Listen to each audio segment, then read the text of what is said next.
Ça a été créé en 1670 au château de l'enfance de Louis XIV. Le roi essayait de montrer un certain nombre de spectacles qui devaient frapper l'Europe par sa magnificence et sa beauté. Il a demandé à Molière et Lully de réunir toutes les formes d'art autour d'un thème relativement simple, qui est presque un conte de fées, montrer l'histoire de deux princes qui, pour gagner le cœur d'une belle et jeune princesse, vont faire assaut de cadeaux. Et les cadeaux en question, ce sont des spectacles. Mais la princesse n'est pas amoureuse des princes, elle est secrètement amoureuse d'un jeune et beau général de la cour. Le jeune général, lui aussi, est secrètement amoureux de la belle et jeune princesse, mais ne peut pas l'avouer car une trop grande distance les sépare l'un de l'autre. Notre projet n'est pas d'être en imitation, ne pas être une reconstitution. On est arrivé à se dire que ça serait mieux d'avoir, par exemple, une approche plus contemporaine du costume. Nous avons posé le choix qu'on serait dans l'idée des costumes du XVIIe siècle. Dans le répertoire du XVIIe, XVIIIe siècle, il y a de grands rôles féminins, mais il est rare que les deux premiers rôles soient des rôles de femmes, et il est rare qu'ils aient cette ampleur-là et cette originalité-là.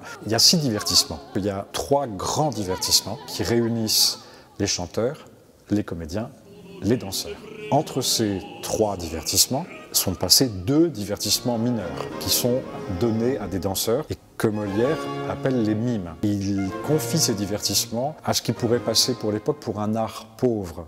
À l'opposé des grands divertissements qui réunissent tout, qui sont fastueux, il n'y a rien, et 3 mimes vont devoir, à eux seuls, éblouir les spectateurs.